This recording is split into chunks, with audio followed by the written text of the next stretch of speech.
Seigneur éternel, Dieu Tout-Puissant, Père de notre Seigneur Jésus, encore ce soir, nous venons dans ta présence. Nous venons, Seigneur, te louer. Nous venons, Seigneur, te glorifier, ô Dieu. Nous venons te dire merci pour la vie que tu nous donnes, la vie abondante, ô Père. Nous avons fait certainement multiples choses aujourd'hui. Seigneur, ta grâce nous a trouvés, ta grâce nous a conduits.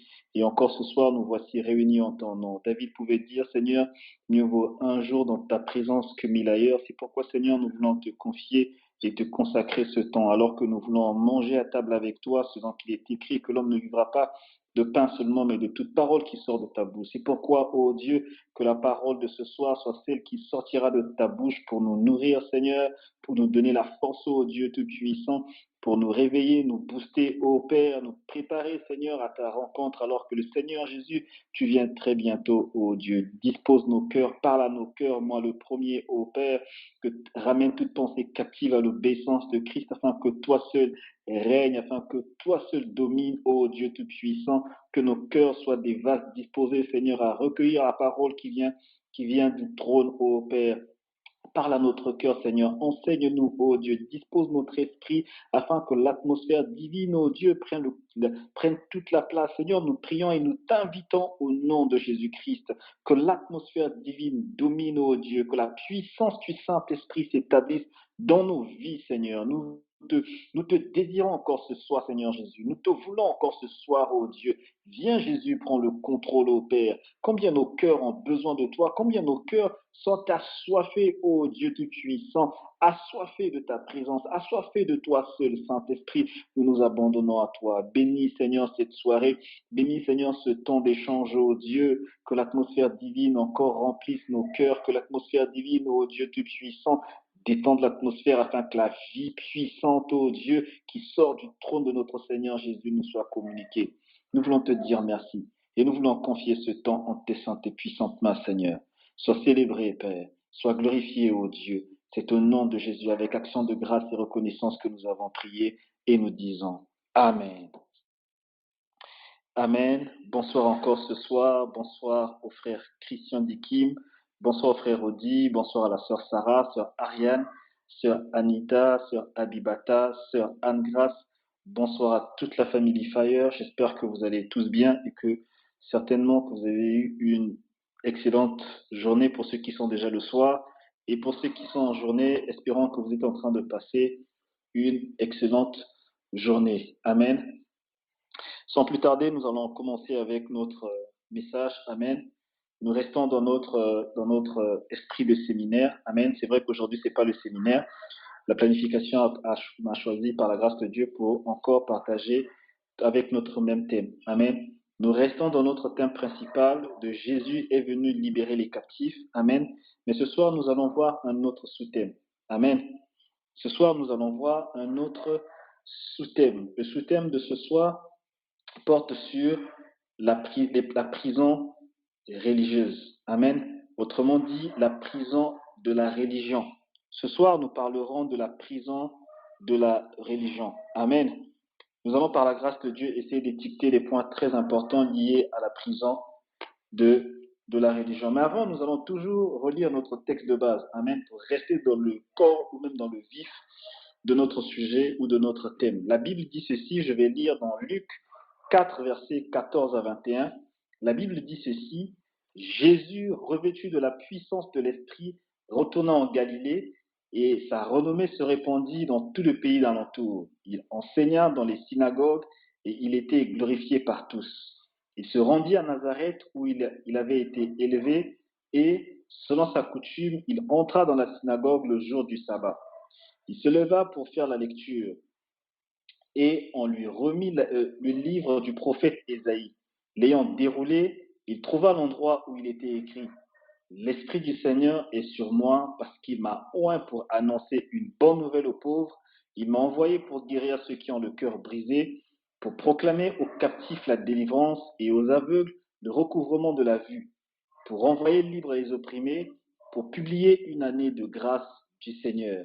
Ensuite, il roula le livre, le remit au serviteur et s'assit. Tous ceux qui se trouvaient dans la synagogue avaient le regard fixé sur lui. Alors, il commença à leur dire, aujourd'hui, cette parole de l'Écriture que vous venez d'entendre est accomplie. Parole du Seigneur, nous lui rendons toute la gloire. Amen. J'aime bien le dernier verset que j'ai lu où il dit aujourd'hui. Aujourd'hui, cette parole de l'Écriture que vous venez de lire est accomplie. Aujourd'hui, cette parole de l'Écriture que vous venez de lire est accomplie. Amen. Et je crois de tout mon cœur que chaque jour que nous passons ici, chaque jour, je dis bien chaque jour que nous passons ici, le Seigneur nous délivre des liens de la captivité, le Seigneur nous délivre des liens de l'ignorance. Amen. Et le Seigneur nous délivre de toutes sortes de prisons dans lesquelles le diable nous a plongés, dans lesquelles le diable nous a mis. Amen. Parce qu'il est venu libérer les captifs et publier une année de gloire et de grâce. Et donc, nous sommes dans cette année de grâce et nous voulons voir Jésus, nous voulons que Jésus nous libère de toutes sortes de captivités. Alors, pour ce soir, nous verrons une autre prison ou encore un autre type de prison, la prison de la religion. Amen. Dieu nous fera grâce. Nous allons essayer de voir plusieurs types de prisons et comprendre comment le diable fonctionne. En tout cas, des prisons de base pour comprendre comment le diable fonctionne et éviter de tomber dans les mailles du filet de l'ennemi. Et donc, je disais que la prison de l'ennemi et la prison plutôt de la religion est celle qui a enfermé plusieurs personnes et qui continue à faire encore plusieurs victimes de nos jours.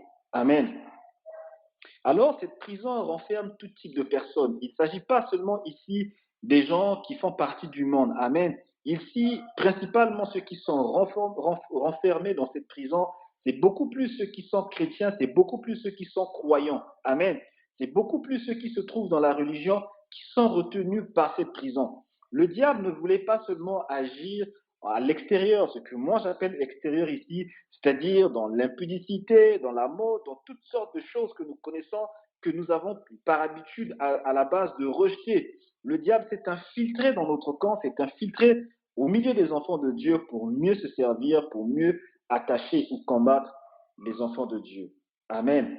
Et donc, ce n'est pas ta position. Quand je parle de ta position, ça se peut que tu sois pasteur, ça se peut que tu sois apôtre, prophète, évangéliste, docteur ou encore chantre de renom. Amen. Tu peux avoir reçu l'autorité de Dieu, amen, et te retrouver aussi dans la prison de l'ennemi. Et le diable se sert vraiment des subtilités, j'ai envie de dire, pour pousser plusieurs des nôtres à rentrer dans la prison, et plusieurs sont enfermés dans ces prisons et parfois peinent à sortir. Amen. Et donc, la prison de la religion, en fait, c'est un piège de l'ennemi dont l'ennemi sait bien se servir. Amen. Parce que le chrétien ne pourra s'en douter. Et d'autant plus que ça se passe dans le lieu dans lequel il se trouve. Et il est dangereux, il est plus dangereux, il est plus facile, amen, de pouvoir combattre l'ennemi de l'extérieur que de le combattre à l'intérieur. Amen. Il est plus facile de combattre l'ennemi dans un camp adverse que de le combattre dans la maison, parce que dans la maison, on évite de donner certains coups de peur de pouvoir tuer les autres. Et quand on essaie d'illustrer dans la forme d'une guerre, quand nous sommes en guerre, il est beaucoup plus difficile de combattre une guerre quand elle est chez soi que quand elle est à l'extérieur, parce qu'à l'extérieur, on peut utiliser tout type d'armes pour détruire l'ennemi. Mais dans la maison, il est beaucoup plus difficile parce qu'il y a des armes qu'on ne peut pas s'en servir, de peur de pouvoir soit te faire du mal à toi-même ou encore de faire du mal à ton frère et à ta sœur. Cela signifie quoi? Cela signifie que si jamais on utilise certaines armes, certaines attaques parmi ceux qui font partie de la famille de Dieu ou ceux qui sont dans la religion, il arrive très souvent qu'il y ait des frustrations. C'est pourquoi vous allez remarquer, quand on parle par exemple d'une certaine congrégation ou encore d'une certaine communauté, les gens deviennent sceptiques et vous traitent de tous les mots pour dire pourquoi pensez-vous que vous êtes mieux? Pourquoi pensez-vous que nous ne sommes pas bien? Tout simplement parce que le combat se passe à l'intérieur. Et la difficulté avec ces combats, c'est que le diable profite dans cette ignorance dans laquelle les enfants de Dieu sont plongés pour créer des divisions. C'est pourquoi aujourd'hui, vous allez remarquer ces sectes qui existent, beaucoup de séparations, beaucoup de divisions, beaucoup de tendances. Amen. Et vous verrez même certaines personnes dire que nous sommes de tels et nous ne sommes pas de tels, nous n'écoutons pas les prédications d'un tel pasteur ou d'un tel prophète parce que lui ne fait pas partie de notre Église. Oublions que cet homme de Dieu, ce pasteur, ce prophète, cet apôtre qui prêche, aussi pourrait avoir reçu l'appel du Seigneur Jésus-Christ, pourrait aussi avoir reçu le don. Amen. Mais seulement parce que le diable s'est infiltré dans la maison, la confusion règne. Amen. Je dis que le diable s'est infiltré dans la maison, c'est pourquoi la confusion règne, c'est pourquoi aujourd'hui on choisit qui on veut écouter. Amen. Je dis on choisit qui on veut écouter. Et encore, ce qui est criard, c'est qu'on a pris pour coutume de pouvoir secter les autres. Le sectarisme ici, c'est cette position qui consiste à pouvoir caricaturer, même jusqu'à pouvoir voir des hommes de Dieu, caricaturer les hommes de Dieu, caricaturer les enfants de Dieu et les mettre dans un panier tout en les traitant de faux. Amen. Tout en oubliant parfois que parmi ces enfants de Dieu, il y en a qui ont reçu Christ en tant que Seigneur et Sauveur personnel. Amen. Et donc, la première prison que nous allons voir, le premier cas que nous allons voir aujourd'hui, ici, c'est le pharisianisme. Amen. La prison du pharisianisme moderne. Les enfants de Dieu, ou sinon l'Église, ou sinon la religion aujourd'hui, a un peu copié sur le pharisianisme à l'époque de Jésus vivant sur terre. Amen.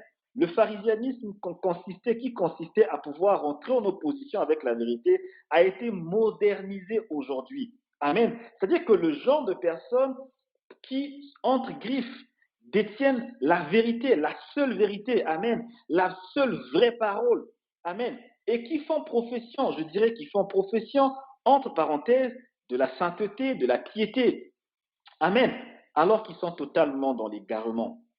Ils sont restés sur cette foi de Moïse, qui consiste à pouvoir croire aux prophètes et qui refusent la révélation de Christ. Je dis qu'ils refusent la révélation de Christ manifesté chair. C'est pourquoi ils se réfèrent vers le pharisianisme. Et ce qui est dangereux dedans, c'est qu'aujourd'hui, vous allez remarquer que plusieurs églises, je dis plusieurs églises, sont en train de repartir lentement mais doucement vers le modèle mosaïque tout en se basant aujourd'hui sur la loi de Moïse. C'est pourquoi il y en a parmi nous qui n'hésitent pas de reporter la kippa. Amen. Ils mettent la kippa pour prier, ils se servent des drapeaux d'Israël pour prier, ils mettent des écharpes autour du cou pour se référer à Moïse. Amen. Or, le fait de pouvoir se référer à Moïse renie Christ. Parce que Christ est venu sur terre pour accomplir la loi. Et donc, si Christ est arrivé pour accomplir la loi en ôtant le péché et en nous offrant le sacrifice ou un sacrifice parfait, parce que celui de Moïse, le système de Moïse du sacrifice, amen, n'avait pas pour but de pouvoir ôter entièrement le péché. Et Christ est venu nous offrir un sacerdoce éternel. Et c'est terrible de voir comment aujourd'hui les bien-aimés frères et sœurs sont en train de repartir sur un modèle sacerdotal totalement périmé. Amen. Et donc aujourd'hui, je disais encore, il y en a qui ont bâti le modèle de la religion sur des prophètes, qui ont bâti le modèle des religions sur des pasteurs, de sorte qu'aujourd'hui, si tu ne crois pas à leur pasteur, si tu ne crois pas en leur prophète, tu iras en enfer. Et aujourd'hui, ils se sont constitués en congrégation, de sorte qu'ils deviennent intouchables, jusqu'à pouvoir endoctriner certaines personnes. Amen. Je dis jusqu'à pouvoir endoctriner certaines personnes, de sorte qu'aujourd'hui, ils ont créé des systèmes. Et ils te diront que le prophète est sur la montagne, ils te diront que le pasteur est sur la montagne, ils te diront que voici, pour rencontrer Dieu, il faut passer par le prophète. Alors que la Bible nous déclare qu'il n'y a qu'un seul médiateur entre Dieu et nous, Christ homme. Amen. Et donc, en dehors de Jésus-Christ qui est manifesté, de Jésus-Christ manifesté homme sur terre, il n'y a pas d'autre intermédiaire. C'est pourquoi je dis, c'est pourquoi le pharisianisme moderne aujourd'hui s'appuie sur le modèle de Moïse. C'est pourquoi vous allez remarquer, les pharisiens n'ont pas hésité de traiter Jésus de Belzéboul en disant qu'il faisait les miracles par Belzéboul. Ils ont refusé de croire à l'évangile, alors qu'au plus profond de leur cœur, je dis qu'au plus profond de leur cœur, ils étaient conscients de ce que la vérité qui sortait de la bouche de notre Seigneur Jésus était l'unique et l'ultime vérité. C'est pourquoi parmi ces pharisiens, il y a eu un docteur de la loi en la personne de Nicodème qui arrivait pour faire la confession en disant, nous savons que ce que tu dis est vrai. Amen. Et donc, ça signifie qu'ils étaient conscients du fait que ce que le Seigneur Jésus leur disait était vrai, mais ils étaient bornés, égarés dans leur position. Et vous allez voir, de nos jours, il y a beaucoup de gens qui sont enfermés dans cette sphère de religiosité, de ce caractère religieux qui consiste à maintenir les gens dans la religion. Je dis la religion, je parle de la religion. Les gens sont plus maintenus dans la religion qu'ils sont chrétiens. Et j'aimerais ouvrir une parenthèse, je ne suis pas en train de critiquer ni de parler contre une église ou encore un système. Vous allez voir aujourd'hui dans certaines églises ou de certaines organisations, de la façon dont ils sont attachés, plus attachés à leurs prophètes, plus attachés à certains personnages bibliques qu'à Christ lui-même.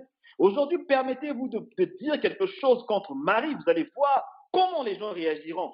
Comment les gens réagiront. Tu n'as pas le droit de dire ceci à Marie, tu n'as pas le droit de dire cela. Et quand il suffira seulement de dire quelque chose contre Christ, vous verrez ces personnes se taire. Combien les gens sont devenus idolâtres en s'attachant aux prophètes, en s'attachant aux personnages bibliques à l'instar de Pierre, de Paul et tout le reste. Amen. Oublions Christ et rejetons Christ. C'est parce que le modèle, je dis le modèle de la religion, n'est pas bâti sur Christ, mais sur les prophètes. J'aime bien mon frère André, à qui, lorsqu'on lui a présenté le Seigneur Jésus en disant, voici l'agneau de Dieu qui ôte le péché du monde, il a quitté Jean-Baptiste. Je dis qu'il a quitté celui qui lui avait présenté Christ. Il a quitté Jean-Baptiste pour suivre Christ. Et j'aime bien ces bien-aimés qui ont quitté le prophète, qui aujourd'hui, je dis qu'aujourd'hui, quitté le prophète pour s'attacher à la parole, pour s'attacher à la vie. Je ne suis pas en train de dire qu'il faut nier les prophètes. Non, je ne suis pas en train de dire qu'il faut salir les prophètes. Je ne suis pas en train de dire qu'il faut les insulter. Je ne suis pas en train de dire une telle chose. Mais ce que je suis en train de dire, que si vous vous attachez sur les prophètes plus que sur Christ, alors vous êtes dans une religion mosaïque qui vous apportera la mort. Parce que les prophètes n'ont apporté que la mort du plus grand au plus petit. Personne n'a apporté la vie, sinon qu'un seul, à savoir le Seigneur Jésus-Christ. Amen. C'est pourquoi la Bible déclare ceci dans 2 Timothée 3, verset 13. La Bible dit ceci, mais les hommes, 2 Timothée 3, 16, mais les hommes méchants et imposteurs avanceront toujours plus dans le mal, égarant les autres et égarés eux-mêmes. Amen. C'est pourquoi, au lieu de prêcher l'évangile, ils égarent les gens, ils égarent plusieurs. Non seulement qu'ils égarent plusieurs, eux-mêmes s'égarent dans leur mauvaise voie. Parce qu'en réalité, ils n'ont pas la vérité, ils ne sont pas éclairés sur le fait qu'ils ont choisi de prêcher le prophète, de suivre le prophète, au lieu de suivre le Christ lui-même. C'est pourquoi j'aime Jean, notre bien-aimé frère Jean, qu'on appelait communément Jean-Baptiste. Jean-Baptiste a dit, je suis la voix qui crie dans le désert. Amen. Lui n'était pas la vérité. Il annonçait la voix de la vérité qui devait arriver. Il disait, celui qui arrive, je ne peux délier la courroie de ses sandales. Amen. Parce qu'il était plus que lui. Je dis parce qu'il était plus que lui. Et j'ai aimé cette parole du Seigneur Jésus qui a dit, de tous ceux qui sont nés de femmes, il n'y avait pas de plus grand que Jean-Baptiste. Mais le plus petit dans les royaumes des cieux est plus grand que Jean-Baptiste. Ça signifie que le Seigneur Jésus, en le disant, avait reconnu l'autorité du serviteur que lui avait établi. Mais le serviteur a dit, il faut que lui croisse pour que je diminue. Je dis que le serviteur a dit qu'il faut que lui croisse pour que je diminue. Parce qu'en réalité, je ne peux pas te dire à la même hauteur que lui. Si lui est là, moi, je dois diminuer. C'est pourquoi je dis toute religion qui ne lève pas Christ, toute religion qui ne glorifie pas Christ en premier, tout pasteur, tout homme de Dieu, tout prophète, je ne sais qui ne glorifie pas Christ en premier, est dans la prison de la religion. Peu importe les préceptes, peu importe les concepts qui peuvent être évoqués, développés. Alors, si une religion, je dis si une religion, puisqu'on parle de religion, ne presse pas Christ, ne glorifie pas Christ en premier, elle est dans la prison de l'ennemi. Et l'ennemi a raison de cette personne. La Bible dit ceci dans 2 Thessaloniciens 2, 11.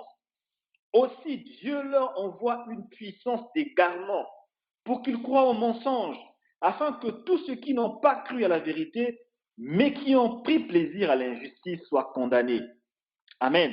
Parce qu'ils ont pris plaisir au mensonge, parce qu'ils ont pris plaisir au mensonge, Dieu leur a envoyé une puissance d'égarement. En fait, la puissance d'égarement leur a été envoyée parce qu'ils ont régné Christ.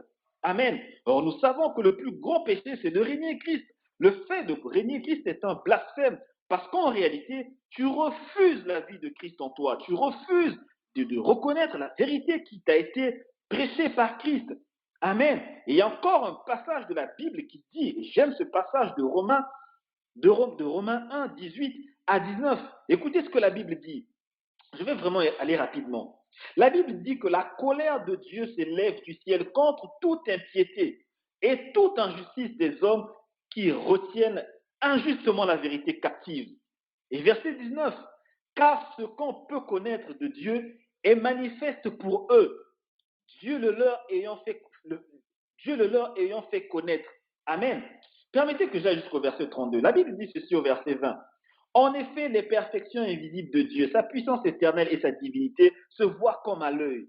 Depuis la création du monde, qu'on les considère, qu'on les considère dans ses ouvrages, ils sont donc inexcusables, puisque, ayant connu Dieu, ils ne l'ont point glorifié comme Dieu, et ne lui ont point rendu grâce, mais ils se sont égarés dans leurs pensées, et dans leur cœur, sans intelligence, a été plongé dans les ténèbres. Amen. La Bible dit ceci au verset 22. Se vantant d'être intelligents, ils sont devenus fous. Regardez comment ces hommes se vantent. Amen. Regardez comment ces hommes deviennent arrogants dans leur langage. Parce qu'ils croient avoir Dieu. Regardez comment les pharisiens se comportaient. Mais avec beaucoup d'arrogance. Ils sont corrompus dans leur intelligence. Parce qu'en réalité, la vie qui doit être communiquée ne leur est pas donnée. Amen. La Bible dit ceci au verset 23. Ils ont changé la gloire de Dieu incorruptible en image représentant l'homme corruptible, des oiseaux, des quadrupèdes et des reptiles. Amen. Cette forme, je dis, cette forme de religion dépourvue de Christ leur conduit à une idolâtrie. Amen. Je dis que cette forme de religion dépourvue de Christ, parce qu'il leur faudra démontrer Christ, parce qu'il faudra pour eux démontrer Christ, parce que pour eux, il leur faudra expliquer que Christ arrive. Mais étant donné qu'ils n'ont pas la vérité en eux, étant donné qu'ils sont dépourvus de Christ, ils sont obligés de fabriquer des images, ils sont obligés de fabriquer des statues, des talismans et les images de tout genre. Amen. Pour emmener les gens à croire à cela alors qu'ils sont totalement dépourvus de tout. La Bible dit ceci. C'est pourquoi Dieu les a livrés à l'impureté selon les convoitises de leur cœur, en sorte qu'ils déshonorent eux-mêmes leur propre corps. Eux qui ont changé la vérité de Dieu en mensonge, qui ont adoré et servi la créature au lieu du Créateur, qui est béni éternellement. Amen. Et c'est pourquoi, je vais essayer de développer encore un tout petit peu. Verset 26, juste toujours dans Romains 1, verset 26. La Bible dit, c'est pourquoi Dieu les a livrés à des passions infâmes, car leurs femmes ont changé l'usage naturel en celui qui est contre nature. De même, les hommes, abandonnant l'usage naturel de la femme, se sont enflammés dans leurs désirs les uns pour les autres, commettant homme avec homme des choses infâmes, et recevant en eux-mêmes le salaire qu'ils méritent, qui méritait leur égarement. Amen. Ils ne se sont pas souciés de connaître Dieu. Dieu les a livrés à leur sens reprouvé pour commettre des choses indignes. Étant remplis de toute espèce d'injustice, de méchanceté, de cupidité, de malice, plein d'envie, de meurtre, de querelles, de ruse, de vanité. Rapporteurs, médisants, impies, arrogants, hautains, fanfarons, ingénieux au mal, rebelles à leurs parents, dépourvus d'intelligence, de loyauté et d'affection naturelle, de miséricorde. Amen. Et quand on voit ce type de choses, quand on voit ce type de caractère dont décrit la Bible, et quand on essaie de faire une analyse avec le pharisianisme moderne, on sait retrouver ces choses dans ces personnes qui ont refusé d'écouter Christ, qui ont refusé de marcher avec Christ pour se conformer au pharisianisme moderne. Amen. Le deuxième type, je dis le deuxième type, ou la deuxième prison ici de la religion, c'est le traditionnalisme. Amen. Je parle du traditionnalisme. Alors, c'est quoi la religion ou cette forme de religion traditionnaliste? Amen. Vous allez voir certaines personnes qui sont restées dans des traditions, des pratiques ancestrales, qui sont dans le mélange de tout. Amen.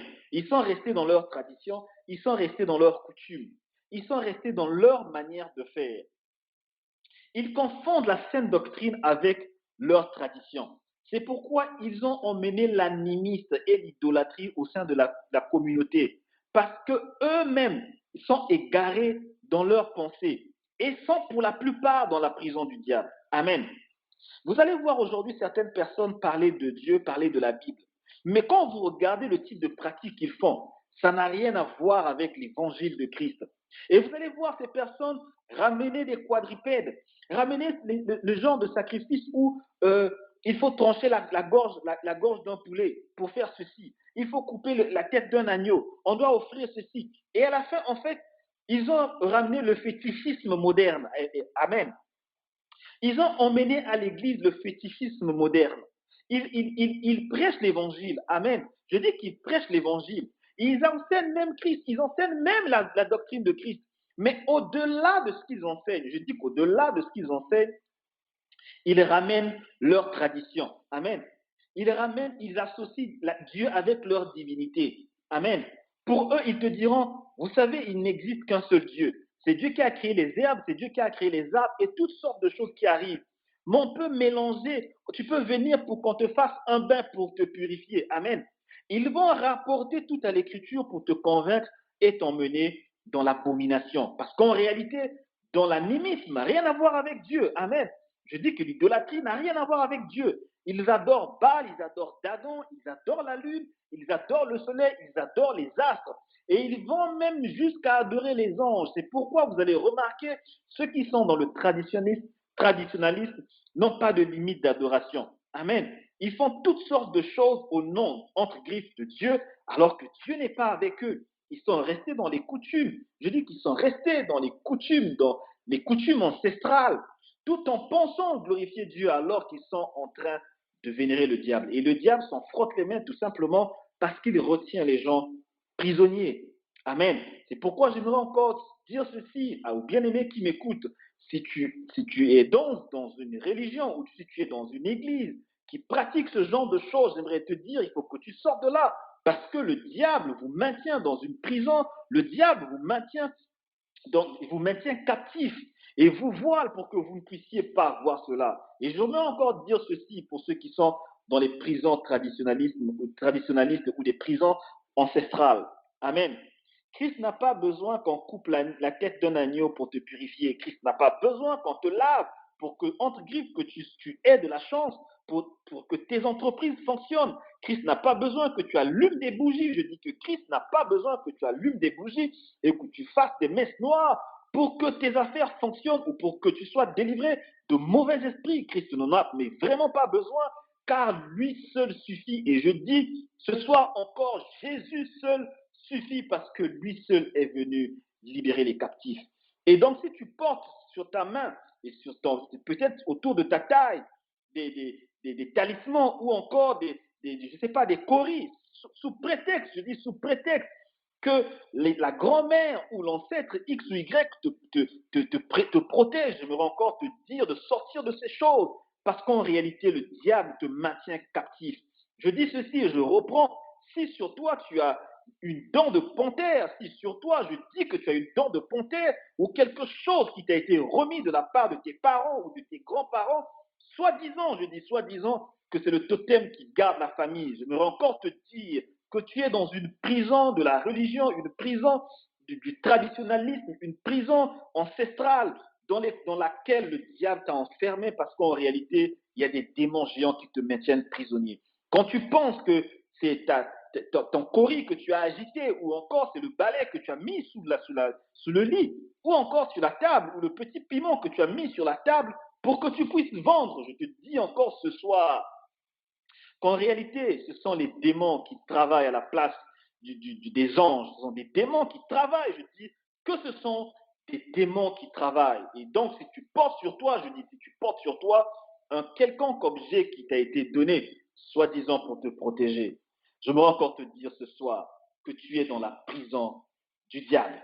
Et il faut que tu cherches le Seigneur Jésus pour qu'il te délivre de cette prison. Donc, je te dis encore, il faut que tu sortes que tu sortes, je dis que tu sortes de cette prison. Et vous allez voir, merci ma soeur, vous allez voir encore certaines personnes prendre du sel prendre du sel, asperger le sel, je dis le sel autour de la maison, soi-disant que cela chasse les esprits. J'aimerais encore te dire que le sorcier mange le sel, peut-être que tu l'as oublié. Le sorcier mange le sel. Parfois, tu prends l'eau, tu mets le sel dans l'eau et tu te mets à renverser le sel avec l'eau, renverser l'eau salée autour de la maison, soi-disant qu'il chasse les esprits. J'aimerais encore te dire qu'il n'y a que Jésus, je dis qu'il n'y a que le nom de Jésus qui chasse les démons, il n'y a que le nom de Jésus qui guérit, il n'y a que le nom de Jésus qui donne la victoire sur l'ennemi. Et donc, si tu fais ce genre de choses, j'aimerais te dire d'arrêter et de chercher le libérateur en la personne du Seigneur Jésus qui te libère. Ce qui est criard encore, ce qui est étonnant et malheureux pour ces gens, après avoir renversé je sais pas moi, l'eau salée autour de la maison, vous allez voir, 2 jours après, ils font encore des cauchemars. Si ton eau salée, ton sel, ton gros sel que tu avais jeté autour de la maison, soi-disant te protéger des démons, pourquoi fais-tu encore ce genre de rêves bizarres, ces cauchemars que tu fais tout le temps? Pourquoi tu es encore visité par des démons? Dis-toi seulement une chose, qu'en réalité, quand tu jettes de l'eau, les démons donnent des consignes à leurs frères démons pour dire non, calmez-vous un peu, pour qu'on lui fasse croire que ça fonctionne alors que ça n'a pas fonctionné. Oh Dieu, que Dieu te délivre de cette prison de l'ignorance dans laquelle le diable t'a enfermé. Et encore, j'aimerais pour aller vite parler encore d'une autre prison. Je dis d'une autre prison dans laquelle le diable a enfermé plusieurs personnes. Et pour revenir rapidement à la prison, je dis à la prison des coutumes ancestrales. J'aimerais te dire ceci, bien-aimé qui m'écoute. Si tu es dans la prison, je dis si tu es dans la prison de tes ancêtres, j'aimerais te dire de chercher Jésus. Et nous prierons à la fin pour toutes les personnes qui sont en prison. J'aimerais dire à quelqu'un ici que les démons ne meurent pas. Amen. Je dis que les démons ne meurent pas. Les démons qui ont travaillé avec l'arrière-arrière-arrière-arrière-grand-père, ton arrière-arrière-grand-père, peuvent aujourd'hui travailler encore avec toi. Parce qu'en réalité, la durée de vie des démons n'est pas la même que la nôtre. Amen. Le démon fonctionne avec le calendrier du ciel où 1 jour égale 1000 ans et 1000 ans égale 1 jour pour lui. Et donc, ne pense pas, je dis ne pense pas que s'il y avait des liens, je dis les liens avec le grand-père de ton grand-père qui étaient communiqués par un talisman, je dis un talisman, tu penseras que les générations des démons là sont passées, ceux qui sont venus nouvellement, ce sont des nouveaux. Tu fais erreur. Les mêmes démons contrôlent. Il faut que tu sortes de là au nom de Jésus. Et donc, je disais, un autre type de prison dont on évoquera ce soir, ce sont les prisons des concepts humains. C'est une religion. Amen. Les concepts humains. Ici, ceux-ci sont basés sur des expériences personnelles non vérifiables et sur des théories philosophiques. Amen. Je dis que cette prison est basée sur des expériences personnelles. Parce que tu as fait un songe, parce que tu as rêvé je ne sais quoi, tu en fais toute une doctrine. Parce que tu as vu, je ne sais pas, peut-être, on t'a enterré comme chez nous au village avant qu'on puisse donner le pouvoir à un roi. Le roi fait 7 jours sous terre. Amen. C'est-à-dire qu'on choisit une personne qui va faire 7 jours sur terre et 7 nuits. Et durant ces 7 jours et 7 nuits, je pense, si je me trompe, si c'est pas 7 jours, donc c'est 9. Amen. Dans le sol, et pendant ces jours, les démons lui transmettront un pouvoir. Amen. Je dis ceci, qu'il y a eu des gens aussi qui certainement, à cause de leur expérience, peut-être parce que tu as fait des cauchemars, peut-être parce que tu as eu certaines expériences, d'où on ignore totalement la source. Amen. Tu en as fait une philosophie et tu as développé une religion, toute une religion autour. Amen. Pour essayer de faire plutôt pour essayer de convaincre les gens, de sorte que les gens aussi puissent penser que ce que tu dis est une vérité, alors que c'est faux. Amen. Je dis que ceux qui ont construit la religion autour des concepts humains n'ont aucune connaissance de Dieu ni aucune base de la parole de Dieu. Amen. Mais ils parlent de Dieu comme s'ils le connaissaient. C'est pourquoi quand on revient sur l'écriture, vous allez voir toujours ces genres de personnes manquer d'arguments parce qu'en réalité, leur théorie ne se base pas sur l'écriture. Ce qui est dangereux, c'est qu'ils ont séduit plusieurs personnes jusqu'à pouvoir emmener les gens à pouvoir vénérer l'ennemi. Je dis vénérer l'ennemi sans pour autant qu'ils aient une base. C'est pourquoi vous allez voir certaines personnes ont commencé par des idées reçues. Ils ont fait aujourd'hui des cours de développement personnel, l'évangile de Christ, mélangeant la théorie de ce monde, les comportements de ce monde, la vie de ce monde qui est basé sur un système pur et totalement démoniaque. Il l'emmenait à l'église pour faire comprendre à l'église qu'en réalité, c'est ça l'évangile. Je dis ceci et je reprends et je le dis au nom du Seigneur Jésus-Christ. Tout évangile qui ne prêche pas Christ ou que Christ n'est pas glorifié est tout simplement satanique. Je dis que l'évangile qui emmène les gens à pouvoir se préoccuper de leur bien-être tout en se focalisant sur le monde et qui n'enseigne pas Jésus est un évangile satanique. Je dis ceci et je reprends l'évangile qui consiste à enseigner les gens, que le royaume de Dieu doit être vécu d'abord sur terre avant d'aller au ciel. J'aimerais te dire que le royaume de Dieu n'est pas de ce monde. Amen. Le royaume de Dieu est au ciel et le royaume de Dieu n'est pas de ce monde. L'évangile que nous prêchons, c'est l'évangile de préparer l'épouse du Seigneur à la rencontre de son époux, à la rencontre du roi, à la rencontre de Christ. Et donc, si quelqu'un te prêche autre chose, je dis, si quelqu'un te dit qu'il te faut avoir une voiture, ce qui n'est pas mauvais, qu'il te faut avoir un avion, ce qui n'est pas mauvais, je dis que si quelqu'un plonge ton cœur sur ces choses jusqu'à pouvoir faire de ces choses le centre de l'intérêt de ta vie, cette personne te prépare à voir la marque de la bête et donc d'aller en enfer. Et donc, je disais que l'avion en soi n'est pas un problème, la voiture en soi n'est pas un problème, mais ce sont des accessoires qui nous permettent, je dis, des accessoires qui nous permettent de pouvoir vivre sur terre parce que ce sont des choses pour les choses des choses importantes, amen, pour notre vie sur terre. Mais ce n'est pas tant l'évangile que nous devrions prêcher à l'église. Je dis ceci, qu'aujourd'hui les gens ont roué les gens, je dis ils ont embobiné les gens, ils ont emballé les gens dans les théories, puisque les gens aiment écouter les fables, puisque les gens aiment écouter ce qui les plaît, c'est pourquoi ils acclament, c'est pourquoi aujourd'hui, je dis aujourd'hui, ils préfèrent écouter ces choses tout en reniant Christ. Écoutez ce que la Bible dit à propos. Il dit ceci, notre bien-aimé frère Pierre. Ah, le frère Pierre dit ceci. C'est pourquoi il dit dans 2 Pierre 2 Pierre 17 à 19. Écoutez ce que la Bible dit dans 2 Pierre 2, 17 à 19. Lisons la Bible. Amen. La Bible dit ceci.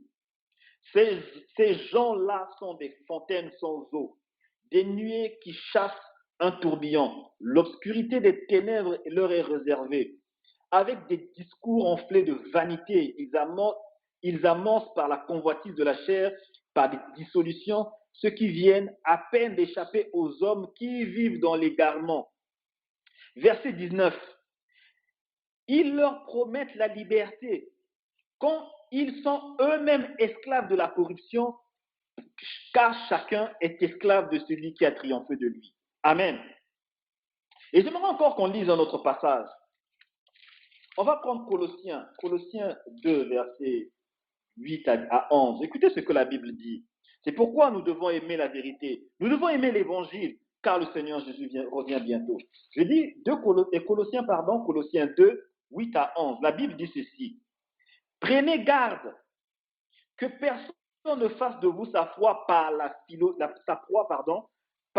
philosophie et par une vaine tromperie, s'appuyant sur la tradition des hommes, sur les rudiments du monde et non sur Christ. Car en lui habita corporellement toute la plénitude de la divinité. Vous avez tout pleinement en lui, qui est le chef de toute domination et de toute autorité. Et c'est en lui que vous avez été circoncis d'une circoncision que la main n'a pas faite, mais de la circoncision de Christ qui consiste dans le dépouillement du corps de la chair. Amen. J'insiste encore, la circoncision qui consiste dans le dépouillement du corps de la chair. Amen. Et alors, regardez combien, cette religion a embobiné, a emballé plusieurs. Aujourd'hui, vous allez voir certaines personnes, parce qu'ils ont eu à faire une école de théologie, qui n'ont pas reçu le Saint-Esprit, qui sont dans l'abomination, encore dans des choses qu'on pourrait glorifier Dieu, amen, qui sont plongés dans le péché, amen, enseigner Christ.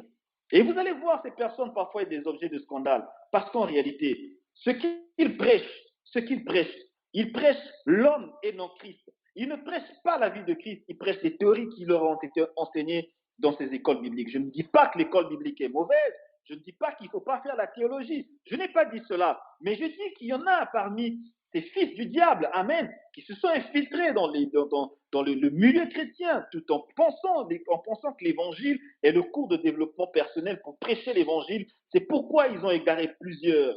C'est pourquoi ils ont égaré plusieurs. Et j'aimerais, toi qui m'écoutes, j'aimerais te dire ceci encore ce soir. Voici ce que Christ dit, la Bible dit dans Colossiens toujours, Colossiens 2, versets 16 à 19. La Bible dit ceci. Ne vous laissez pas condamner par des gens qui prennent plaisir à des pratiques extérieures d'humilité et au culte des anges, qui attachent beaucoup d'importance à leur vision. De tels êtres sont enflés d'un vain orgueil, par leur façon trop humaine de penser. J'aime cette partie. Il dit par leur façon trop humaine de penser. Verset 19. Ils ne restent pas attachés à Christ qui est la tête.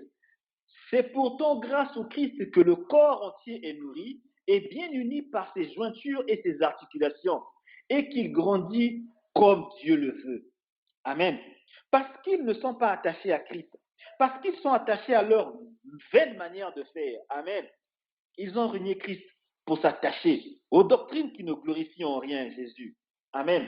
Et j'aimerais pour aller vite, et je vais essayer de m'arrêter par là, par la grâce de Dieu, vraiment aller très vite. Une autre prison, la prison des routines sans Christ. Amen. La prison des routines sans Christ. Plusieurs églises, je dis plusieurs églises, se sont enfermées dans cette routine sans se rendre compte. Ce qui est terrible, c'est que pour la plupart, ces églises commencent bien. Amen. Ces églises ont bien commencé, ils avaient la vision de Christ. Amen. Mais le problème, c'est qu'à chaque fois, je dis à chaque fois qu'il était à une certaine époque, il était pour eux, à chaque fois plutôt qu'il fallait consulter Dieu, ces hommes ont préféré se baser sur leur propre expérience. Amen. Que de consulter Dieu encore. Et ce qui est arrivé, c'est qu'ils ne sont plus dans la dynamique de Dieu. Amen. Ils ne sont plus dans la dynamique de Dieu. Puisque ça tourne, donc ça fonctionne. Ils sont rentrés dans une sorte de mécanique. Amen. Le système est devenu mécanique et donc manuel, à la manière des hommes. Amen. Et nous, on n'a plus, je dis qu'on n'a plus le temps de pouvoir consulter Dieu pour faire telle ou telle chose. Parce que par expérience, comme ça avait marché, on suppose que Dieu est avec nous et donc on va faire. Je dis aucun cœur qui ne brille, ne brûle dans la recherche de Christ. Les gens sont rentrés dans une routine. Et la routine qui emmène l'horreur même du changement et des variations. À chaque fois qu'on veut apporter un changement, à chaque fois qu'on veut apporter quelque chose de neuf, une nouvelle révélation, vous verrez les gens être hostiles pour dire d'où viennent ces choses, d'où viennent ces choses. Amen. Il dit d'où viennent ces choses, parce qu'en réalité, ils sont restés dans leur vieille façon de faire, dans des habitudes totalement vieillots. Amen. Les habitudes qui ont totalement vieilli, parce qu'en réalité, pour eux, Dieu ne parle qu'à eux. Remarquez une chose, je dis remarquez une chose. Il y a eu un homme dans la Bible, en la personne de Sédécias. Sédécias était fils de Kenana. Amen. Quand on lit 1 roi 22, versets 15 à 25, regardez ce que la Bible nous explique. La Bible nous dit quelque chose d'extraordinaire. Sédécias a frappé Michée sur la joue. Il dit ceci, Sédécias, par où l'Esprit de l'Éternel est-il sorti de moi pour te parler? Parce que Sédécias ne pensait que Dieu ne parlait qu'à lui. Amen. Alors que Dieu, la Bible dit, dans un roi, Dieu avait envoyé un esprit de mensonge pour que eux prophétisent, et ils prophétisent le mensonge pour que Akab aille au front et qu'il meure. Mais puisqu'il croyait, je dis, puisqu'il croyait que Dieu ne pouvait que parler, ne pouvait que parler à lui. Amen. Il s'est construit une personne autour de lui, la personne de Dieu autour de lui. Amen. Le genre d'homme de Dieu ou le genre de serviteur ou le genre d'église qui construisent la personne de Dieu autour d'elle-même ou autour d'eux-mêmes, tout en reniant la révélation de Dieu qui pourrait arriver. C'est pourquoi ils sont rentrés en opposition avec la vérité. Et quand on leur presse l'évangile, étant donné, je dis, étant donné qu'ils sont restés dans leur position vétuste, ils renient l'évangile de Christ. Ils sont en quelque sorte un peu comme les pharisiens. Amen. Je dis en quelque sorte, ils sont comme les pharisiens. Mais la difficulté avec eux, c'est laquelle? C'est qu'ils sont rentrés dans la routine. C'est pourquoi je voudrais te dire, bien-aimé, toi qui aimes les routines avec Dieu, toi qui aimes les routines avec Dieu, tu peux être la proie de l'ennemi sans que tu ne t'en rendes compte. Je dis ceci, toi qui aimes la routine. Et vous allez remarquer une chose, j'ai écouté une chose, en tout cas qui m'a aidé. Il dit, même dans ton intimité avec Dieu, évite les routines. Amen. Je dis que même dans ton intimité avec Dieu, évite les routines. Si tu rentres dans les routines, le diable saura remarquer que le 31 décembre de chaque année, tous les chrétiens du monde vont prier. Il est au courant. Et la routine a fait que les gens sont rentrés dans une routine sans comprendre pourquoi ils le font. Si tu poses la question de savoir à toutes les personnes qui m'écoutent ou qui écouteront ce message, pourquoi devons-nous prier le 31 décembre de chaque année? Vous verrez que les gens seraient incapables. Il y en a qui diront non, mais moi je vais me faire pardonner, j'ai fait des péchés pendant une année, mais l'année prochaine je vais bien commencer l'année. Et vous allez voir parfois ces mêmes personnes, le même soir du nouvel an, commettent encore un péché. Amen. Il paraît qu'ils étaient allés se faire purifier. Il paraît qu'ils voulaient rentrer l'année suivante en étant purs. Mais remarquez ce qu'ils font. Ils commettent des choses abominables. Je dis qu'ils commettent des choses abominables au nom d'une euh, au nom d'une routine qu'on ne pourrait expliquer. Ils sont rentrés dans une configuration et se sont rendus prisonniers de l'ennemi. Amen. Et parce que, encore bien aimé, écoute-moi, si tu as l'habitude chaque jour de prier à 5 heures, si tous les jours tu te réveilles à 5 heures pour pouvoir prier, je ne dis pas que c'est une mauvaise chose, mais le piège c'est que le diable saura qu'à cette heure-là, tu te lèves souvent pour prier. Et donc il ne va pas multiplier les attaques, il attendra certainement une heure dans laquelle tu te lèves le moins pour pouvoir lancer ses attaques contre lui. C'est pourquoi il faut éviter, bien aimé, il faut parfois éviter de rentrer dans la routine et rentrer dans quelque chose de dynamique. Même Dieu, je dis même Dieu, n'est pas dans la routine. C'est pourquoi parfois tu peux attendre que Dieu, alors que tu as prié, que tu attends que Dieu te parle dans une vision, Dieu te parle dans un songe. Parfois tu attends que Dieu te parle par un songe, Dieu te parle par une prédication. Je dis peut-être parfois tu t'attends que Dieu te parle dans une prédication. Dieu se sert de l'intermédiaire d'un frère ou d'une sœur pour te parler. Et donc ta manière de réfléchir, ta manière de penser ou de voir comment Dieu va agir ne dépend pas de toi. C'est pourquoi il faut casser la routine. Amen. Il faut casser la routine et rentrer dans la dynamique de Dieu parce que Dieu avance dans sa révélation. Ce que Dieu peut te révéler aujourd'hui, ce que Dieu peut te dire aujourd'hui, il peut te l'avoir dit aujourd'hui et tu peux l'avoir compris aujourd'hui. Amen. Dieu peut te dire la même chose demain sans pour autant que l'explication de ce qui t'a été dit soit la même. Amen. Je dis Dieu peut te dire la même parole. Je dis Dieu peut te dire la même parole sans pour autant que la même parole ait une même explication. C'est pourquoi la routine, je dis la routine est un piège, la routine est une prison. C'est pourquoi vous allez remarquer certaines personnes qui sont rentrées dans la routine ou encore des églises ou encore le piège de la religion de la routine. Les gens sont restés dans une mécanique. C'est pourquoi les gens ont du mal à voir le réveil arriver. Je dis que c'est pourquoi les gens ont du mal à voir le réveil arriver. Parce que quand Dieu veut souffler le vent du réveil, les gens sont trop dans les systèmes. Les gens ne donnent plus accès à Dieu de pouvoir agir. Parce qu'ils pensent qu'il y a le feu qui va descendre, parce qu'ils pensent qu'il y a le vent qui va souffler, parce qu'ils pensent que Dieu passera par le toit, parce qu'ils pensent que Dieu passera par les airs. Peut-être que Dieu n'attend pas passer par les airs. Je dis peut-être que Dieu n'attend pas passer par un grand séminaire pour souffler, pour toucher. Peut-être que Dieu veut passer par ce canal. Je dis peut-être que Dieu veut passer par le canal de la conférence d'appel. Je dis peut-être que Dieu veut passer par ce canal pour toucher plusieurs à la fois au travers du monde. Alors que le monde attend peut-être recevoir la puissance du Saint-Esprit dans une chambre, comme ceux qui ont entendu la puissance du Saint-Esprit dans la chambre haute. Je voudrais te dire qu'on n'est plus dans l'église primitive. Les temps ont changé. Et donc Dieu n'utilise toujours pas la même méthode pour toucher. Et Dieu n'utilise pas toujours la même méthode pour toucher. Amen. Dieu n'utilise pas la même méthode. Dieu n'utilise pas la même méthode pour toucher, pour guérir, pour déployer sa puissance pour sauver. Et donc aujourd'hui, la religion a plongé, je dis plongé, beaucoup de personnes dans la routine sans Christ.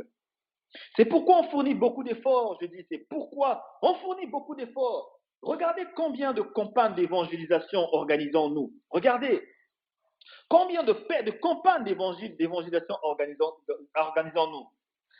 Amen. Regardez les budgets qu'on a alloués aux campagnes d'évangélisation. Combien, je dis combien. On a eu des budgets colossaux. On loue, je dis même jusqu'à louer des stades. Je dis même jusqu'à louer des stades. Quel est le résultat?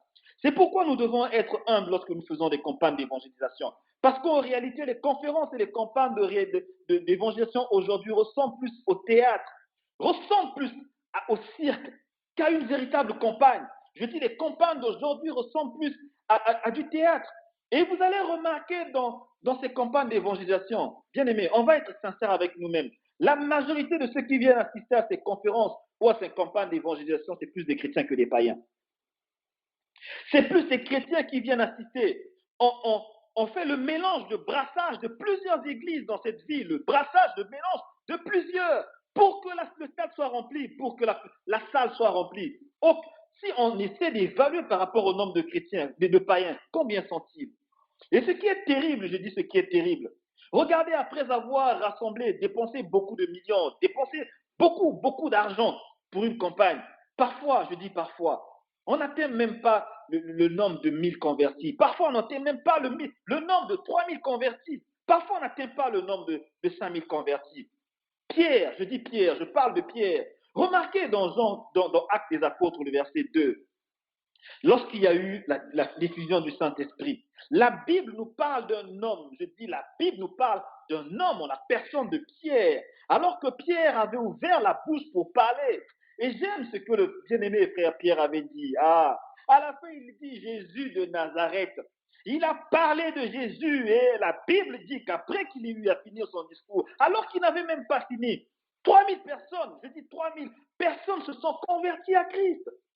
Où est le micro que Pierre avait utilisé? Où est le micro? Avec quel micro Pierre s'était-il servi pour prêcher à ces hommes? Je dis avec quel micro? Avec quel micro? Je ne suis pas sûr qu'à leur époque, il y avait un micro. Je dis que je suis sûr, peut-être même à 100% qu'à leur époque, il n'y avait pas de micro. Et remarquez une chose quand on lit la Bible dans Acte 4. Alors qu'il y avait toujours cet homme de Pierre. Ah, frère Pierre, que Dieu te bénisse là où tu es au ciel. Et un autre frère, le frère Jean, dans Acte 4.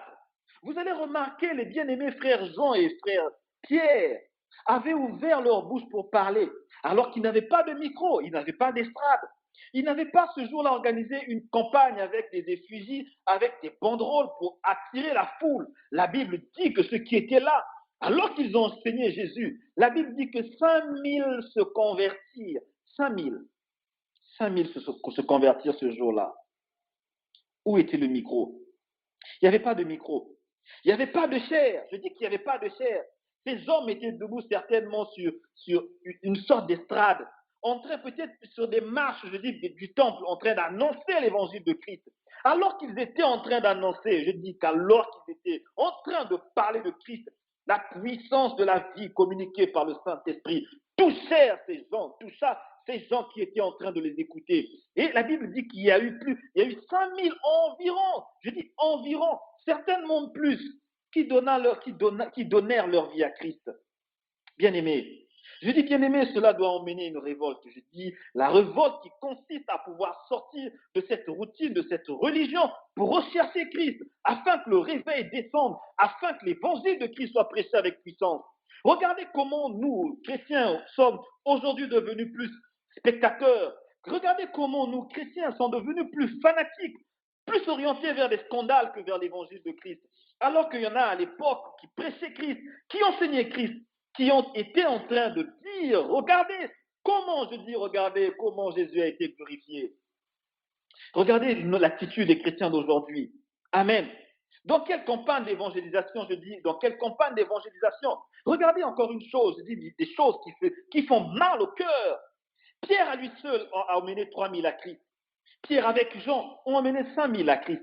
Plus de 5000 puisqu'ils étaient environ de 5000. Combien sommes-nous? Combien de chrétiens actifs dans le monde? Et combien de païens gagnons-nous par jour? Je dis combien de païens gagnons-nous par jour? Quelle est la joie que nous avons lorsque des milliers de personnes plongent, je dis plongent dans le péché et certainement vont en enfer? Quelle joie devons-nous avoir? Je dis quelle joie devons-nous avoir? Où est cette génération? Cette génération dans laquelle Christ veut souffler, qui refuse la prison de la routine, qui refuse la prison de la religion, qui a le cœur, je dis, qui a le cœur lourd, qui porte ce fardeau de l'Église, qui dit Seigneur, c'en est assez. Nous voulons te voir venir, nous voulons te voir intervenir. Qui va chercher Jésus pour dire Seigneur Jésus, c'en est assez, c'en est assez. Regardez aujourd'hui les chrétiens, il suffit qu'il y ait un scandale, même les enfants de Dieu se versent dessus. Tout le monde commente, tout le monde donne son avis et tout le monde veut passer pour le bon. Frère, pendant que tu passes ton temps à tirer sur ton frère ou sur ta sœur à cause d'un scandale, il y en a qui meurent. Regardez comment les païens nous regardent avec un regard de mépris pour dire, même vos pasteurs, même vos chantres, même vos églises. Regardez comment ils méprisent l'église du Seigneur à cause de nous. Regardez comment ils agissent. Il y en a qui refusent même de croire à l'évangile à cause de notre comportement. Où est Christ? Où est cette vie de la vie de Jésus qui est communiquée? Ah, où est cette vie? Je dis la vie de Jésus. Lorsqu'on prêche l'évangile, ces hommes-là n'avaient peut-être pas vu de miracle ce jour-là. Ils n'avaient peut-être pas vu de miracle.